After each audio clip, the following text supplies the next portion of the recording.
Welcome back to another strange and mysterious podcast.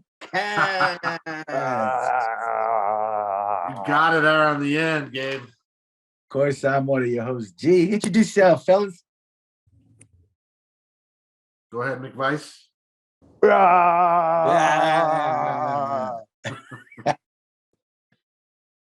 Go ahead, man. Sir McVice. And I am Define 999. Alien DNA, follow the signs. You understand? Mm-hmm. Damn right. Must be that Roswell Daily Record. Hey, I grew up in Roswell, man. I've already, aliens, those are my peeps. That's my crew. Don't mess with my crew. We'll leave you naked in a ditch with a slight fever and 8 hours of time just disappears. A strange and mysterious podcast does not condone roofing people for 8 hours. No, this is kind of what that sounds like. This is experimentation, baby. Kind of sounds like an abduction. All for science. Yeah. Well, tonight's episode is right down Define 99's alleyway. It's about some of the strangest comic book characters ever. Would you please explain to the people out there that may not know what you do with your other channel? So on Global Comic Safari, I haven't done a show in a long time. I've actually got two channels. Global Comic Safari is foreign edition comic books, but you can find me just at Matthew Roybal on YouTube, and I do videos of foreign edition comics. I do videos on helping people search and hunt for comics, and you can find me just by my name, Matthew Roybal, on Yahoo. I have a little bit of everything. I even have a green spotted pufferfish memorial video there. Wow. Oh, okay. I used to have a green spotted puffer by the name of Gabrielle. Rest in peace. May her soul rest in peace. Interesting name. I'm probably the only person that's ever done a memorial video for a pufferfish because I'm just that crazy. He is crazy. That is unique. That is very unique. So tonight, I thought we'd do something a little bit strange and mysterious, but, on the funny side. No demons or werewolves or dogmen. Or violence that could hurt you. True. Only your wallet. All right. Yeah. Let's take a look and see, fellas. All right. Let's get started. I think it's fair to say that in the world of comics, there's generally very few normal characters, as even the most straight-laced of superheroes fight crime in skin-tight lycra, and all manner of horrific monsters burst forth to destroy cities on nearly every other page. So when it comes time to pick out the weirdest of the bunch, it's actually quite a hard task. However, weird, as has been shown time and time again, sells issues, as people just can't wait to uncover secrets, backstories, and powers of the truly bizarre. So, by sifting through countless comics and graphic novels, we found villains and superheroes that push the boat out at nearly every level. With this in mind, I'm Jules, this is WhatCulture.com, and these are the 10 weirdest comic characters you won't believe exist. Number 10, Clownface, Arkham Manor. Take a moment to enjoy your life before you read this one, because once you gain the knowledge of this creature known as Clownface, you can't ever take it back. Clownface was an offshoot of Clayface that somehow managed to forget that it was Clayface and convince itself that it was a mute old man, for reasons us mere mortals may never decipher. When the Joker, disguised as Arkham worker Eric Border, realizes the creature's true identity, he infects it with his blood, mutating the docile creature into a hyper-aggressive clown-like monstrosity. He then calls it Clownface, which, while immediately killing any chance of us finding it truly scary, suddenly makes it very scary when you see what it looks like. This rotten piece of chewing gum with a grin look is something else and will definitely haunt your dreams for years to come. Number 9. I like how he's got teeth within teeth. That's pretty sweet. Yeah, that definitely is strange. I don't know this. This is a relatively newer character. I can tell you that. I don't know him very well. I don't follow the modern comics like the older ones. Mm-hmm. That's why I probably don't know this one. But I will tell you this: some of the strangest of Gotham's villains are going to be found in Arkham Asylum. Either they had been there, they escaped from there, or ended up there, but Arkham Asylum's got them. That's going to be where the freakiest of DC of a lot of DC villains end up at. What was is it the one that was the alligator dude from Suicide Squad? What was his name? Oh man, I don't remember his name. I forget. I should know. But him and Harley Quinn, the boomerang dude, what's his name? I can't remember all those dudes' names. I was more into Marvel. Yeah, I was more into Marvel than I was into DC. Yeah, me too. With the exception of Batman. I really like Batman or Superman. Those were always like. But there's so many villains. There's like a DC villain book that's like that thick. Like there's a ton of little offshoot villains and storyline villains that are only appear in Batman's history for one storyline. What about Capcom? Wasn't Capcom like a comic book brand as well? They might have. I think it was video games. The video games. No, but they dipped their little toe in video games or in comic books too. But their comic books were only their Capcom characters. Okay, interesting. I didn't know that. Yeah, man. I'm strange in that sense where I kind of remember the brief time I was into comic books. When I was young, I was more into like Capcom stuff. Yeah, it'd be like like a Street Fighter 2 comic, or another Capcom comic would be like Mega Man. Mega Man. Remember, he was a little dude. He was a little dude that had an arm cannon, and he could jump, and he did stuff. Mega Man had a comic book. Sebi used to enjoy it. What house was Spawn out of? I don't remember. Image. Okay, so he is off of one. I used to like Spawn. Oh, Spawns were the best. Yeah, I have 1 through 12. Nice. I still have 1 through 12 of the comic books in their sleeves. Ooh. Yeah, Spawn is a great book, man. That's a classic. Yeah. All right, let's move on. Let's see what other strange and mysterious characters there are. Suddenly makes it very scary when you see what it looks like. This rotten piece of chewing gum with a grin look is something else and will definitely haunt your dreams for years to come. Number 9, Michael Appleby. Chew. When Chew started, Michael Appleby, our hero's boss, seemed like a very predictable character. An aggressive, condescending boss, Appleby makes the life of Tony hell for the majority of the start of the series. Then he falls in love and marries Tony's best friend and work partner John Colby, and is then wounded in a mission so badly that he needs to be given a robot centaur body to carry him around. Yes, you heard that right. And suddenly, Appleby appears far less predictable. The prosthetic body is also interchangeable, as we later see Michael wearing a robot spider body too, meaning God knows how many actual robot animal lower halves that he keeps in his wardrobe. Number 8, the Beef. Chuck. Chew. I don't think I've ever heard of that character. Have you ever heard of Chew? Yeah, it was like in the early 2000s, and it was pretty popular for a while. I think it was Boom Comics. I forget the publisher, but I don't remember the premise, but it had a very interesting premise connected to like the food he eats. So it's called Chew because I don't remember the exact superpower, but he has some kind of power like with food, related to eating food. Interesting. I've never heard of that. And it was a very popular book, like in the early 2000s. In fact, the first appearance of Chew was a pricey book for a while. Probably still is. Yeah, probably still is. Huh. Yeah, I'd never heard of that comic before. Yeah, it's more obscure. Hey, definitely is strange. Mm-hmm.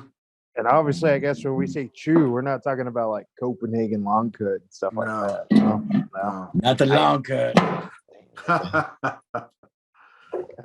All right, let's move on and see what else is strange. Too, meaning God knows how many actual robot animal lower halves that he keeps in his wardrobe.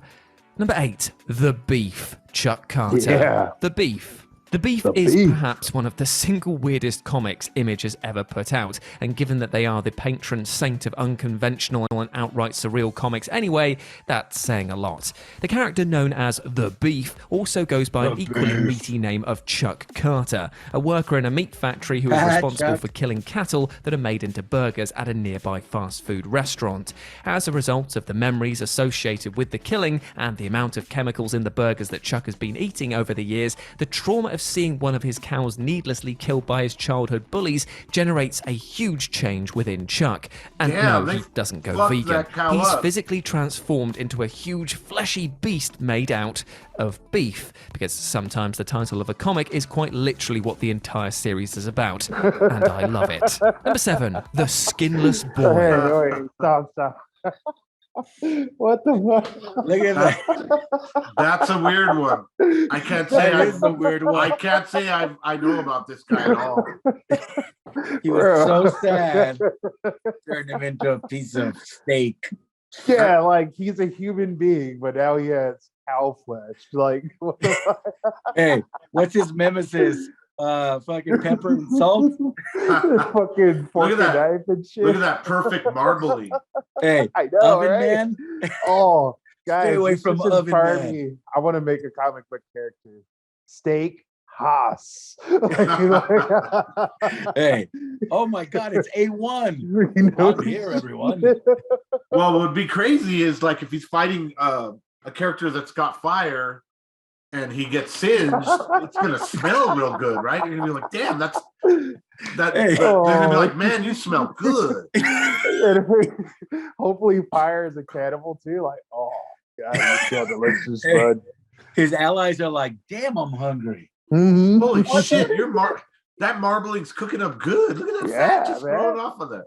Oh man, that's Stay hilarious. out there in the sun a little bit longer there, Haas. Like, come on.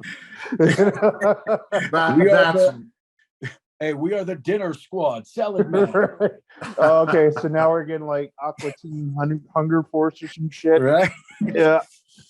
That's a that's great. definite strange and mysterious superhero for sure. Hey, cake boy, sit down. Go talk let's to Pie Man. Right? Pie Man's gone. We ate him. I'm gonna guess this comic book didn't last too many issues. I don't think so. Hey, how long can a walking steak go? Well, it's gonna spoil, bud. You know, Yeah, It's gonna unless spoil. it's frozen. yeah, he's got his layer is just a freezer, right? Where he No, goes. sir. Hey, is that freezer burn? You've been there God, too long. Shit. you need to get out, man. Your freezer burning. You know what? Maybe he'll come back once he thaws out. Pretty ridiculous. Oh, He'll shit, be back for dude. dinner. Oh, man. No, you invite him to dinner. He goes, "What are we eating? You are the dinner, motherfucker." All right, let's go. God. Number 7, The Skinless Boy. The Skinless Boy is Oh, Harrow fuck. County's reminder that sometimes appearances are only skin deep, because the Skinless Boy, well, he has no skin, and despite looking like a childhood nightmare that has your parents checking your wardrobe every night, he's actually a pretty good dude. He's also a haint, which is basically a ghost who got bored with the whole being dead permanently thing and decided to stick around instead.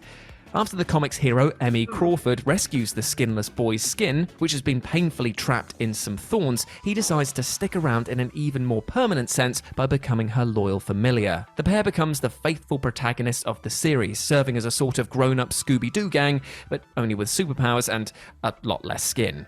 Number 6, The Mysterious Fanboy. That was just Yeah. weird. I liked the art on that one. That was gorgeous art. Yeah, though. the art is nice. I agree. But the premise kind of seems weird. Very weird. But that was Dark Horse. Like Dark Horse does some. Dark Horse. You have to remember, Dark Horse goes.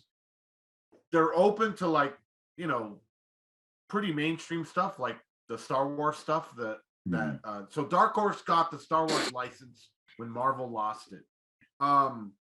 But they've always, as a publisher, been open to weird and freaky shit. They did Dark Horse are the guys that did Predator. Harbingers, right?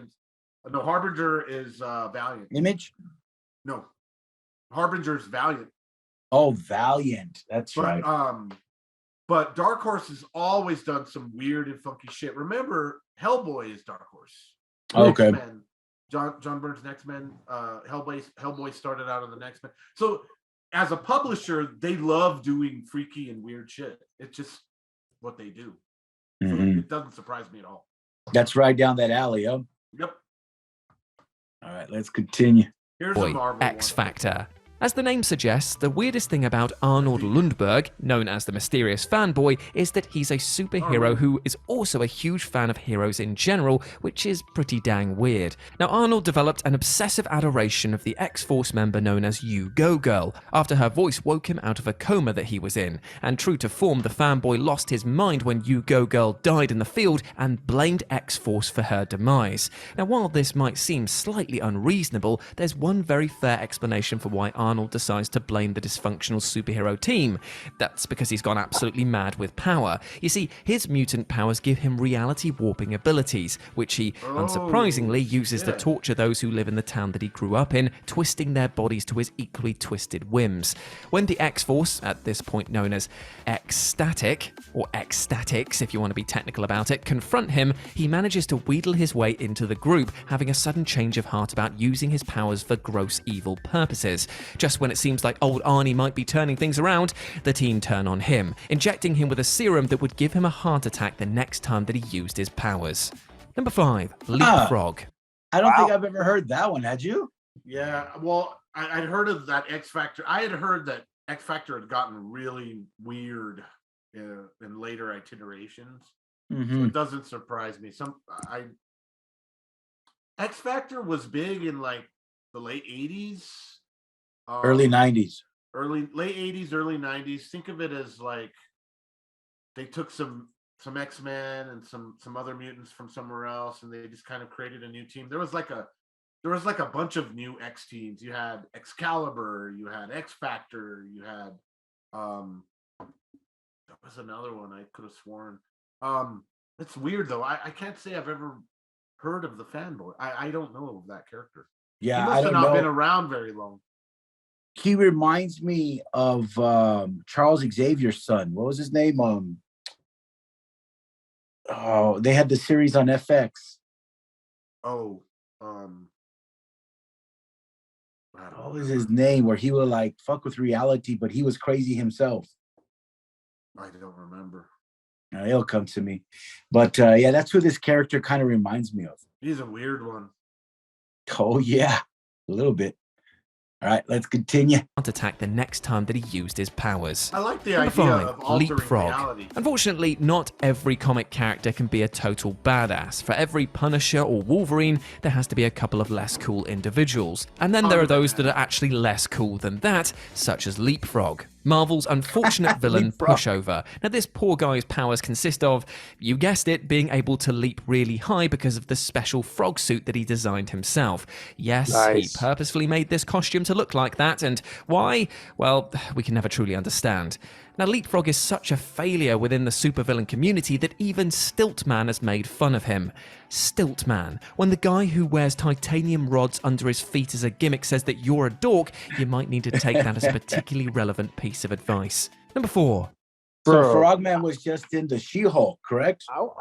I know. I think I'd seen him in all kinds of stuff. In the modern, in fact, there was a comic book that I used to read, Sebi. I think it was an X-Men comic book. LeapFrog was in there. He's what a weird character. He's really almost got no powers at all. He's just a human, basically, that can jump. But I think in later iterations, they made him smart. So think of think of almost like a Cat Burglar-esque kind of guy. Yeah.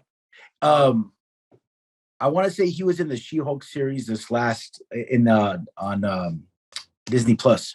Oh, he probably was. Yeah. I was going to say, this sounds pretty intriguing to me. Like, this guy should get a show. The Adventures of LeapFrog. He's kind of it could be like a fun character. That's what I'm saying. I could see it being like a really funny, like a more funny, Marvel character.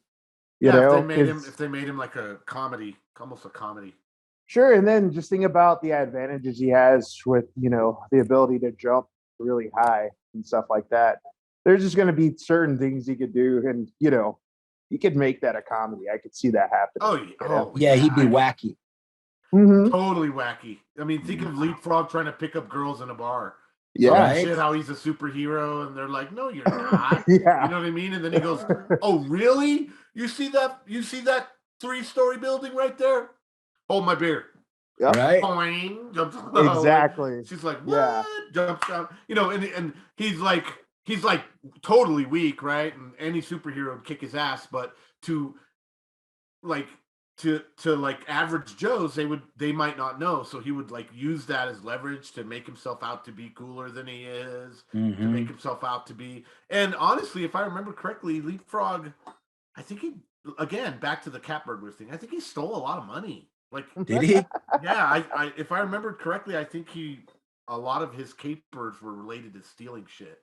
I could be wrong, but my memory is serving that, where he was almost like I said, almost like a cat burglar, good at breaking into places, breaking out of places. That would be a fun little. I think so, man. Yeah. And make it funny. To, Disney. Yeah, make it funny. Make him screw up constantly, but sometimes happens. You screw up and you accidentally, figure it out, or accidentally get the bad guy by not because of you, but because you did something that created a chain reaction, or something that's what stupid. Something stupid. That's what I see of that character. And then other characters could show up in his series. His world. Yeah. The other obscure Marvel characters, absolutely. Yeah. It'd be cool. Hey, let's pitch it. Let's pitch it or film it. Who's Frogman? I know who Frogman be. Who? That one geeky guy that was in he was in the phone commercials, wasn't he? He was he's the guy that was in shit, he's a really geeky, freaky guy, but maybe. Oh, I think I know. Are you talking about the dude from Harry Potter? I don't think so. No, not him. I think he would be good.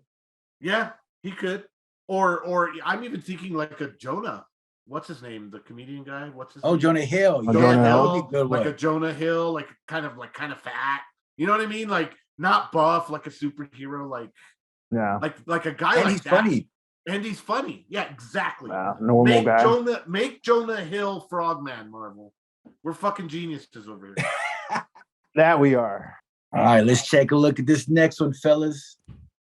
Combo Man, various. So when you look at Combo Man for longer than 5 seconds, your brain will likely begin to tell you that what you are looking at is some type of bizarre piece of fan art.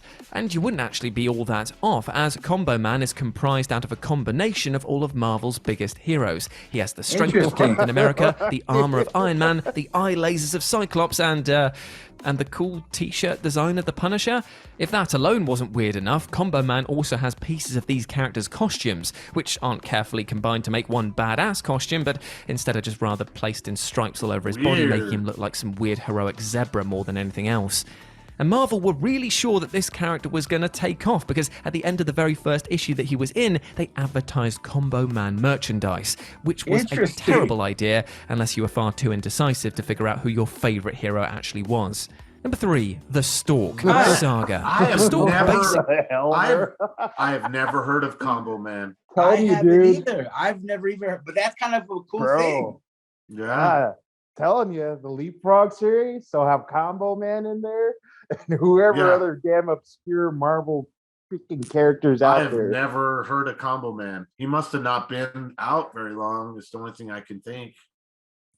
Bro, that'd be great if he was best friends with LeapFrog, since he's like a mix. He's like an amalgamation of all the other ones. So he's actually dope. Yeah. So he can be good friends with LeapFrog. He might be the dopest. I mean, having any one of those things is a huge deal. Imagine having Cyclops eye lasers. Imagine having, that looks like Spidey's hands, so maybe he can shoot webs. Imagine having fucking Punisher's weapons abilities. I mean, and then Iron Man's armor. Yeah. I mean, bro, he's got all of it, bro. That's kind of nutty. I'm surprised. So, like, I'm really surprised with that one. Yeah, the rest Wow. of the Avengers can like look down on them, but realistically, they'll end up being like really badass. You know, Realistically, Combo Man should kick fucking ass. like everyone's ass. You know, Everyone's ass, because he's got little bits and pieces of the best parts of all these other superheroes. Fuck yeah, dude. Maybe he might have like Hulk strength, or you know, like I don't know. That's a trip. Yeah, I've never heard of that character before. Combo Man, very bizarre. What's interesting is that this stumped the comic book guru known as Defy 999. I'm not a guru. I'm not a guru. That's what tripped me out. I'm an enthusiast. Oh, enthusiast. I'm not an expert. I'm an enthusiast. Mid-grade. You're mid-grade. Yeah, mid-grade. 5, 6, 6, 0. We're not 9.8ing over here. Hey, let's look in the wizard. Yeah. Comic book grade. All right. Interesting continue. though. I'm learning. Yeah. I'm learning. This is good. Right, Never heard of Combo Man. Yeah, me either. Hero actually was.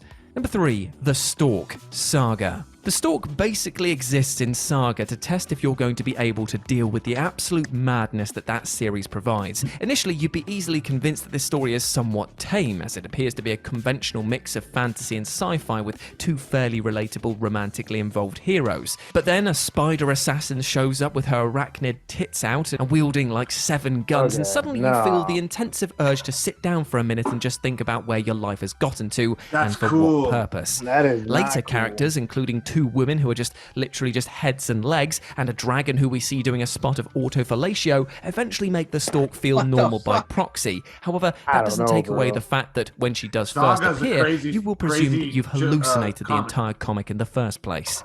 Number 2. Now of all of the ones we've seen, that is the most strangest. Yeah. I'm loving it. Well, and this is from a very hot modern comic book called Saga. And Saga is huge. Saga, first edition Saga's first appearance of Saga. I think it's in their very first. This is like a cult classic modern book. Interesting. So this is not obscure in the slightest. Mm-hmm. Saga is huge. Even in the foreign world, foreign edition sagas are mightily sought after. And look at the art style; it's wonderful. I mean, no wonder I can see why the Saga series is so popular, because it is drawn so interestingly. Mm-hmm. Yeah, I don't think I've seen art ever like that in comic books. It's beautiful, beautiful, beautiful art. Definitely strange. All right, let's continue. The entire comic in the first place. Number 2, The Heads. Basket full of heads. Image Comics' newest horror baby, A Basket Full of Heads, is thus far building up to be both incredibly unusual and just downright incredible. And nowhere is this clearer than in its unique characters. This is especially true for the titular heads, who our hero encountered while they were still whole and then beheaded them with a magic Viking axe that somehow keeps them alive after their skull has left their body. It's weird. The current heads are Ned Hamilton, Brody Island councilman and drug dealer to the island, and Salvador Puzo, who is pretending to be a felon but is in fact a member of the police. While this comic is largely horror-based, there's an undeniable vein of mystery that has come out through the heads. This is not only in regards to how the hell the axe used managed to keep the heads alive, but also why both heads thus far don't seem entirely surprised by what has happened to them. Needless to say, whatever payoff comes from these characters and their unusual circumstances, it's sure to be incredibly satisfying given the way that the story has been built up thus far. And number cool 1... art. Super cool art. I like the idea too. That's kind of cool. It's like a horror story, right? They're going somewhere with it, with the head still being alive because of the axe. You can do all kinds of crazy shit with it. The backstories. Oh yeah, that's cool. And and it follows along Image's done horror really. I mean, look at The Walking Dead. The Walking Dead might be the most successful horror comic book franchise in the history of comic books. I can't think of another one, to be honest. maybe there's some other horror that Marvel did that with superheroes at least is pretty cool. Ghost Rider being a biggie. Blade. Blade. And Blade is actually from the Dracula series, but Dracula is not Marvel. Marvel made stories of him within Marvel's universe. So I guess you could say that Dracula, but even Dracula, how many movies and story, how much film, like hours of film are done. The Walking Dead is like, we're talking, they're on like what, season 10, 12? They just ended it. And that was a really obscure little comic with a real low print run. So Image knows that their bread and butter in many ways is horror. So this makes perfect sense to me. And the art, it looks great, I gotta say. Yeah, no, it's cool. I like it. Yeah. Bucket of heads. I might have to pick up a trade. We might have to get a trade and do a review on that, dude. Let's do it. I'm down. Cool. Way that the story has been built up thus far. And number 1, Beppo the Super Monkey.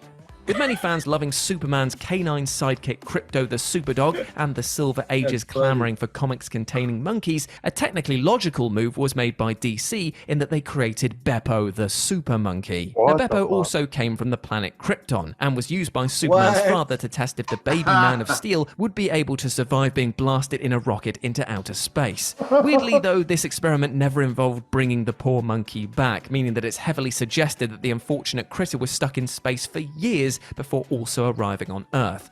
Now, Superman, at this point in time still Superboy, is less delighted to see Beppo than he is Crypto, eventually leaving the monkey in a far-flung part of space so he won't come back to Earth and bother him. Now, given that the monkey basically saved his life through the testing at the beginning, this definitely seems pretty cruel. Dick move, Superman.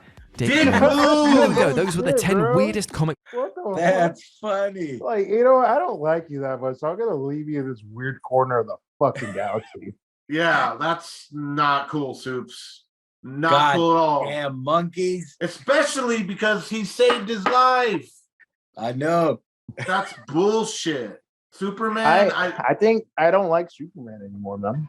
Boo that man. Boo that man. You don't fuck up Beppo like that. Beppo was his homie. He was like his crew, man. At that point in time, he was the only person from Krypton or whatever. Yeah. Right? So it was him and like, if you're about the Krypton crew, it's like you and one other person. Are you going to be a dick to the only other person from your planet that happens to be around in your space? No, not cool. No, not at all. Yeah, that was cruel. Very cruel. Cruel and unusual. And like, why couldn't Superman be like, you know what? This isn't going to keep happening. I don't like you. So go do your thing to stay the fuck away from me, right? Exactly. Right? Don't just take him to space and leave him in some random part of the galaxy. That is brutal. Right? Yeah. Hey, survive that, monkey. Soups was brutal, man. All right, so what was y'all's favorite comic book, comic book character that y'all like the most? What did they call the Spider Girl? The Twigs or the Saga or whatever? Yeah, the Saga chick. She was cool. Yeah, the Saga chick definitely was interesting. The artwork was second to none. For me, what I really liked was the Combo Man, because I just think that was a really cool idea to get everybody's that's a badass character and put him as one. Why I never heard of him that's kind of interesting. But that's a cool ass idea. Yeah, I might have to go Wikipedia that, flesh it out, find out more. Yeah, I'm with you on that for the most part. I would say I would combine it into villain and hero. Hero, Combo Man, villain, that chick from Saga. Okay, so if we're gonna do that, villain, Beef Man. Was he a villain? Sorry. I thought he was a hero. Nah, well, I mean, he's trying to save the cow, but he's a villain because he ain't on my plate. Yeah, You know he's a villain because he's definitely vegan. right? Yeah, he is. It's like, bro, so all of us who are eating steak, we're bad now? Yeah, that's how he's gonna roll. Fuck He's you, giving bitch. us a bad name, He's gonna invite you over to his barbecue, and it's gonna be all Right? vegan stuff. Fucker. cauliflower wings. What the fuck is this? Steak Yeah, man? it'd be like, No. yeah, it'd be like, steak man, just let me have a little cut. Let me just get a little cut off your belly right there. Well, speaking of steak, man, this episode has inspired us to write a new character, Steakhouse. The series. Mm-hmm. It'll be cows and lots of knives, salt and pepper. Oh yeah. With a special appearance of A1 sauce. How about yours, McVise? What'd you think? Yep, hero villain. LeapFrog.